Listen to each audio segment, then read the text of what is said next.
the last 24 hours. Powered by Yiddish24, provided to you by The Click. Good afternoon, it's Thursday, Parshas Vayigash, Hai Taivas, Tuvshim Paivuv, on Edge, and it's December 25th, 2025, Nittel, Lemiswura. My name is Gershy Schwarcz and I am your host on Edge. Now, speaking of Nittel, today is a perfect day to do this. You can call Protobyte today to get your business set up on the most professional way possible. With an app, web development, all the stuff that you need online to get your business running smoothly. 347-354-1237. For my English friends, you can look at the number below and WhatsApp them and call them. Mention on Edge for a good deal. You never know. Today's Nittel. He might give you a better deal. Okay, as we reported yesterday, President Vladimir Zelensky called for a meeting with Trump, and he said he's ready to end the war. Sure. While the first draft of the US peace plan, right, the 20-point peace plan, essentially called for Ukraine's surrender, the revised version now includes the hard security guarantees Kyiv needs to prevent future aggression. But the fighting on the ground tells a very different story. While Vladimir Zelensky officially offered to create a demilitarized zone in the eastern Donetsk region, his troops just handed Vladimir Putin a stinging Chogadei defeat in the north. Reports confirm that Ukraine has retaken full control of the strategic city of Kupiansk. Stand? Okay, this is a massive humiliation for the Kremlin. Putin had recently boasted about capturing the city and even awarded General Sergei Kuzovlev the Hero of Russia medal for the victory. Now there are calls to strip him of that award, with pro-Russian channels themselves calling the situation worse than critical and admitting they defeated themselves by believing their own propaganda. The mood isn't exactly festive on either side. In his Chagim message, Zelensky didn't mince words about the Russian dictator, telling his people, may he perish. May he perish. Meanwhile, the physical attacks are escalating deep inside Russia, and I would say in Ukraine as well. Ukraine used British-made Storm Shadow missiles to strike the Novoshaktinsk oil refinery in Rostov region today. In addition to that strike, 2 oil storage tanks were set ablaze at the southern Russian port of Temryuk. See all these names? Can you pronounce them like me? Or like, I probably am pronouncing it right. If not, let me know on this Thursday morning, this morning. Regional authorities confirmed that a Ukrainian drone attack ignited the fuel, causing a massive fire that has already spread across roughly 2,000 square meters. In the southern sector, the news for Kyiv isn't getting any better. Russian sources are now reporting that Moscow's forces have seized the headquarters of Ukraine's 102nd Territorial Defense Brigade in Gulieypol. Yeah, let's see if you can pronounce that better than I do. I don't know if I pronounced it, but it's Gulieypol, I think. Yeah, located in the Zaporizhzhia region. Okay. The report coming from the Divin Telegram channel indicates that Russian troops have successfully stormed the command center, marking another potential setback for Ukrainian defenses in the south. It's brutal, what can I tell you? And in a move to test the West's patience, Russian nuclear-capable bombers flew near Britain today, near my brothers and sisters, where they live. I'm British, yeah. The NATO alliance was forced to scramble fighter jets to monitor the massive Russian aircraft as they patrolled near the border. The Russian Ministry of Defense stated that its strategic aviation was just carrying out a planned flight, but military analysts see it as a clear, they take out the L from flight and see it as a fight, as a clear message to the West amidst the crumbling front lines. Okay, now listen to this interesting report. A 17-year warning has just been revealed, offering a chilling glimpse into the roots of today's war. Newly declassified transcripts show that Vladimir Putin, the dictator of Russia, explicitly told President George W. Bush in 2008 that Ukraine was an artificial country and warned that NATO membership would spark a massive conflict. That's what he warned then. The documents released from a meeting in Sochi reveal Putin telling Bush that Ukraine is not even a state, but rather a collection of territories pieced together from Poland, Romania, Hungary, and Russia. He warned the American president that bringing Kyiv into the NATO alliance would create, for the long term, a field of conflict for you and us, he said. and could cause the country to split apart. At the time, the warning was seen as a bluster during a diplomatic dispute. Today, analysts say it reads like a battle plan that Putin waited nearly 2 decades to execute. So when a dictator tells you a country is artificial and warns of a long-term conflict, he's not predicting the future, he's planning it. Imagine Trump being president then. Speaking of dictators, the Chinese military is expanding its horizon, literally. According to a report from the South China Morning Post, Beijing's forces have conducted wargaming exercises that simulate battles near Mexico and Cuba.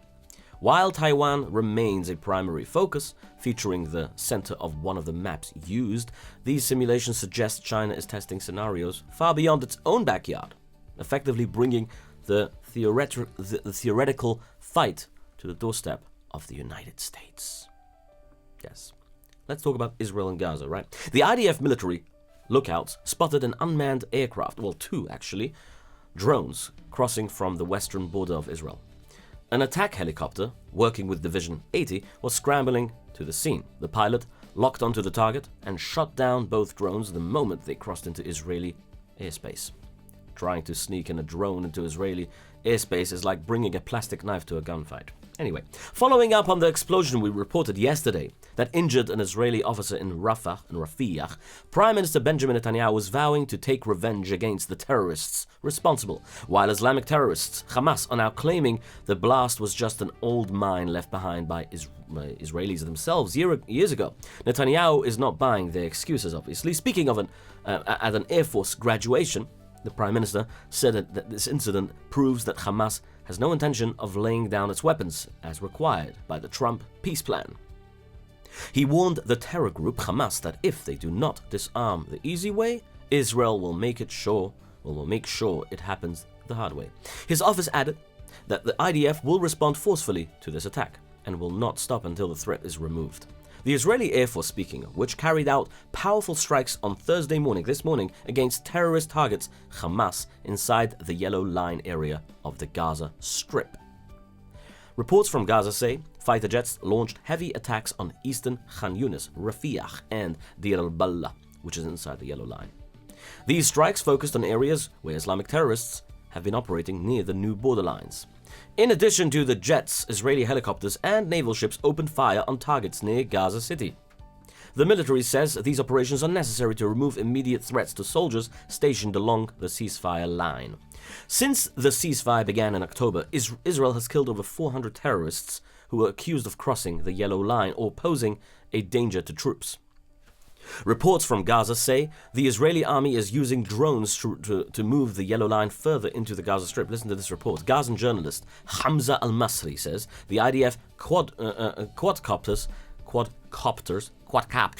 have been dropping yellow barrels into the Al-Sanafur area of the Al-Tufa neighborhood to mark new boundaries. Reports say the line was moved 100 meters west along the 300-meter stretch, seizing another 30 dunams of land. Hundreds of families have received evacuation orders before the area is flattened. Pro-Palestinian sites claim the Israeli army has moved these markers several times over the last few weeks. They saw the Yellow Line has grown by another 10% and now covers 63% of the Gaza Strip. This is more than the area originally agreed upon in the Trump peace plan, which initially gave Israel control of about 58% of the land. An investigation is underway in the West Bank following a series of violent incidents today near the village of Deir al-Jarir, northeast of the Ramallah. Earlier, Palestinian media reported that a vehicle driven by an Israeli struck a local resident, while security sources initially noted that the drivers in this area often accelerate faster speeds to avoid rock-throwing ambushes, and the IDF has now released specific findings regarding the driver. The IDF has confirmed that this individual was an active reserve soldier dressed in civilian clothing. According to the IDF statement, the soldier opened fire inside the village and then struck a Palestinian man who was praying.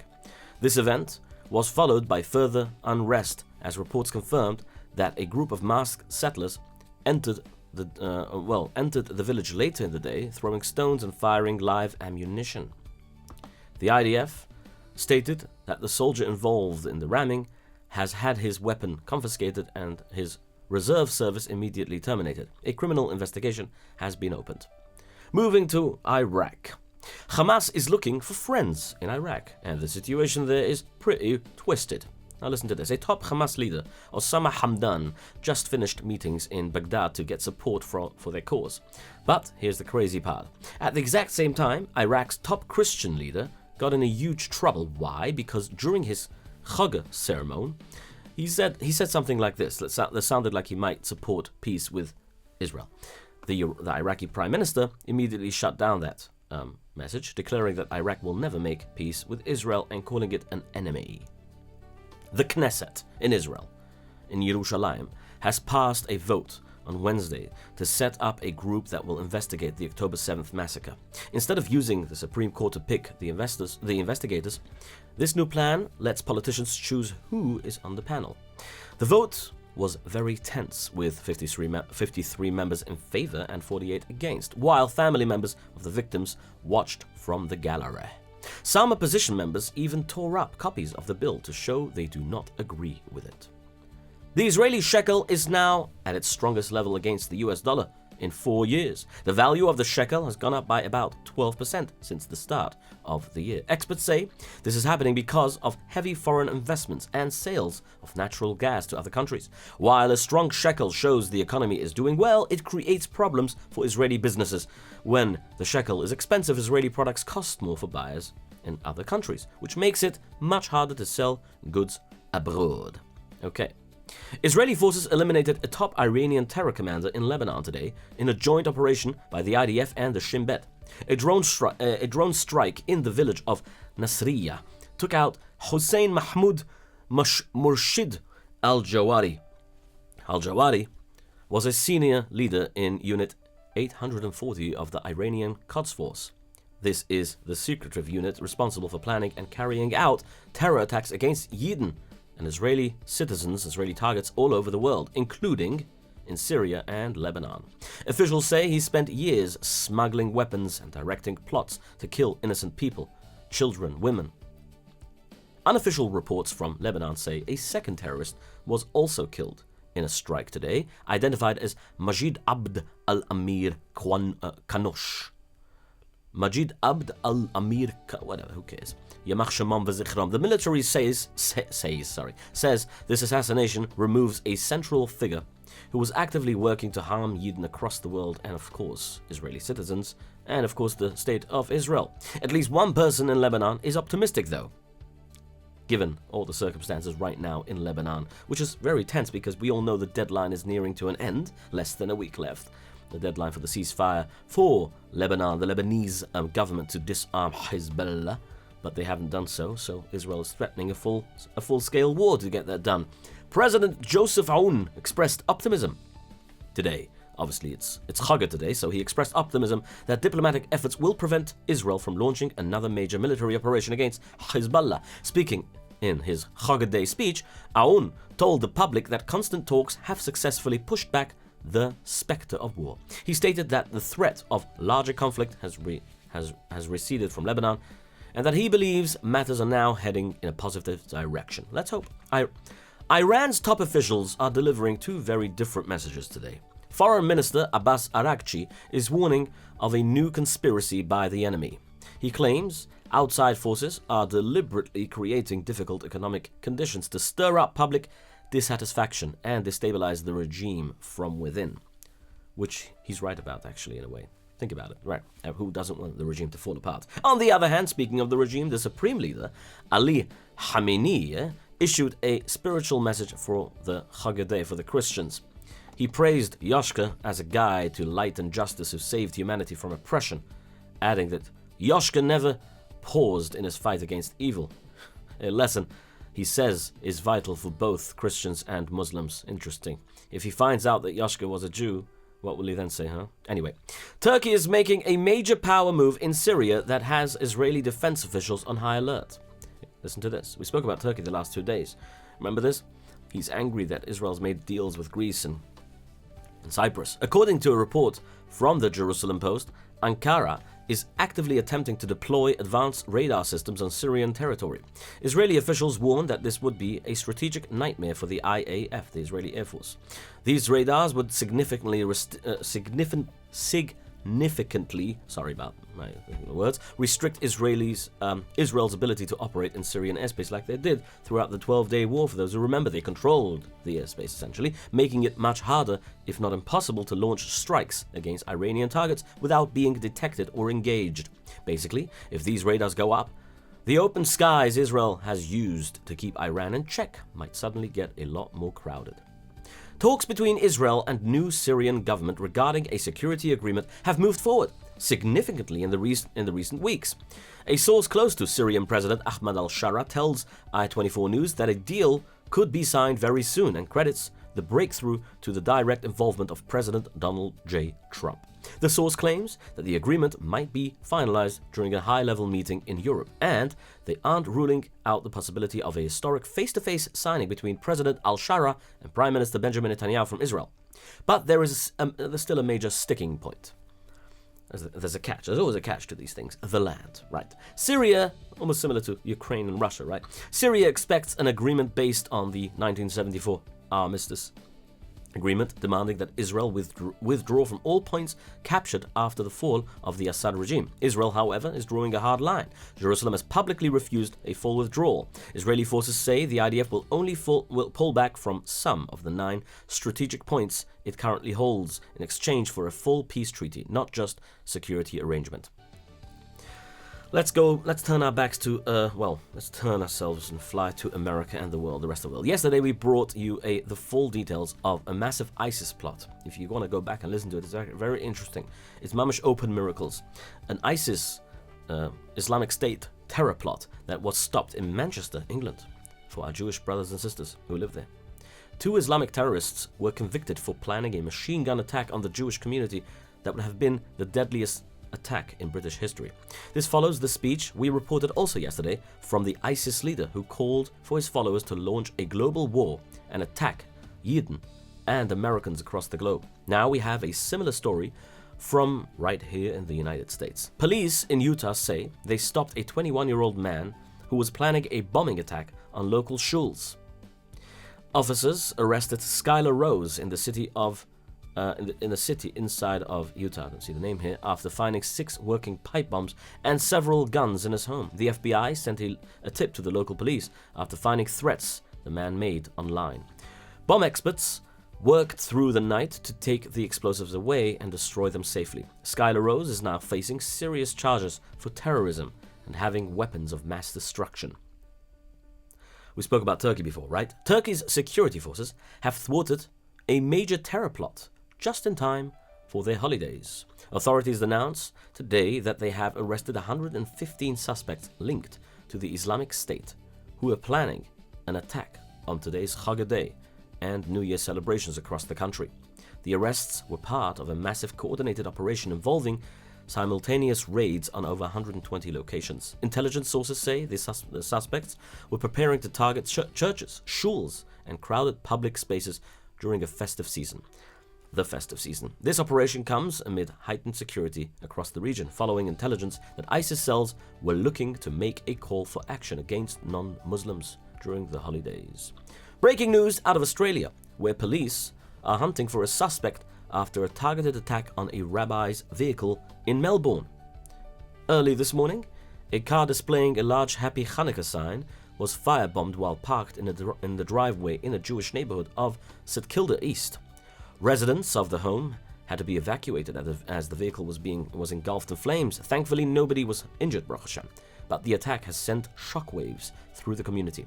This incident comes just 11 days after the horrific mass shooting at a Hanukkah celebration in Bondi Beach, where 15 Kedoshim were killed. Hashem Yinkein Dumam. Prime Minister Anthony Albanese called today's firebombing evil and beyond comprehension. Police say they have identified a person of interest, but so far no arrests have been made, at least what I know right now. Security forces in Aleppo have carried out a targeted operation against an ISIS hideout, successfully dismantling a terror cell. Now, 3 members were arrested during the raid. where authorities seized a cache of weapons, ammunition, and materials, phones, prepared for the attacks. This is part of a sudden and intense crackdown across the country, marking the fourth such operation in Syria within Syria just the last 24 hours. Let's talk about international news. While he's getting beaten by President Donald J. Trump and the U.S. military, Venezuelan dictator Nicolas Maduro decided to take a break from destroying his own country to give us a brand new history lesson. And quite frankly, I don't know which one is funnier. First, he claimed that Yoshka was a Palestinian child who was the first anti-imperialist. When dictators like Maduro say they are anti-imperialists, they are usually using a political buzzword that means anti-American or anti-Western. They point themselves as the heroes fighting against the big bad empire, usually the US or Europe, to justify their own grip on power. Anyway, speaking of, he's saying Yoshka is now a Palestinian. Just for the record, Yoshka was born a Jew in Judea, born in Yehuda. The Romans didn't even rename the region Palestine until a century after he died, specifically to wipe out Jewish history. So calling him Palestinian is just funny. But then Maduro tried to outdo himself. He actually claimed that Spanish imperialism was responsible for crucifying Yoshka. Here's a quick timeline check for the dictator. The Spanish Empire started in 1492. That is roughly 1500 years after Yoshka was killed. The people who actually did the execution obviously were the Romans. So yeah, blaming the Spanish Empire for killing Yoshka is like blaming Trump's tariffs causing the Great Depression post-World War I. Okay, heard enough about that guy. Let's talk about the next guy. Conservative candidate Nasri Tito Asfura won the presidential election in Honduras on Wednesday. After a long vote count, President Donald J. Trump publicly supported Asfura before the election and warned that the U.S. might stop giving money to Honduras if he lost. Well, he won, and his win is seen as a major move to the right for the country. U.S. Secretary of State Marco Rubio also congratulated Asfura and said that the United States is ready to work with his new government. In similar news, Tariq Rahman, the leader of Bangladesh's nationalist party, returned to Dhaka on Thursday this morning after living in exile for 17 years. Where? In England. A massive crowd of supporters filled the streets to greet him as he arrived from London. He is the son of former Prime Minister, and now he is the top choice to win the elections coming up in February. In his first speech back home, Rahman told his supporters that he has a plan to rebuild the country. He had been away since 2008 because of criminal charges, but the courts recently cleared him just in time for the vote. Anyway, crime rates across the United States have dropped sharply in 2025. New data shows murders fell by 20%, and robberies also saw a big decline. Officials say this is because of a major push to arrest and deport criminals by Donald J. Trump. They say keeping repeat offenders off the streets is why the numbers are finally going down. Let's talk about local news. In California, Governor Gavin Newsom proclaimed a state of emergency on yesterday for several counties in California due to a series of powerful winter storms. The emergency orders covers Los Angeles, Orange Riverside, and San Bernardino, I think it's called San Diego, and Shasta counties. Now, a series of atmospheric rivers is bringing heavy rain and strong winds that have already caused flooding and mudflows.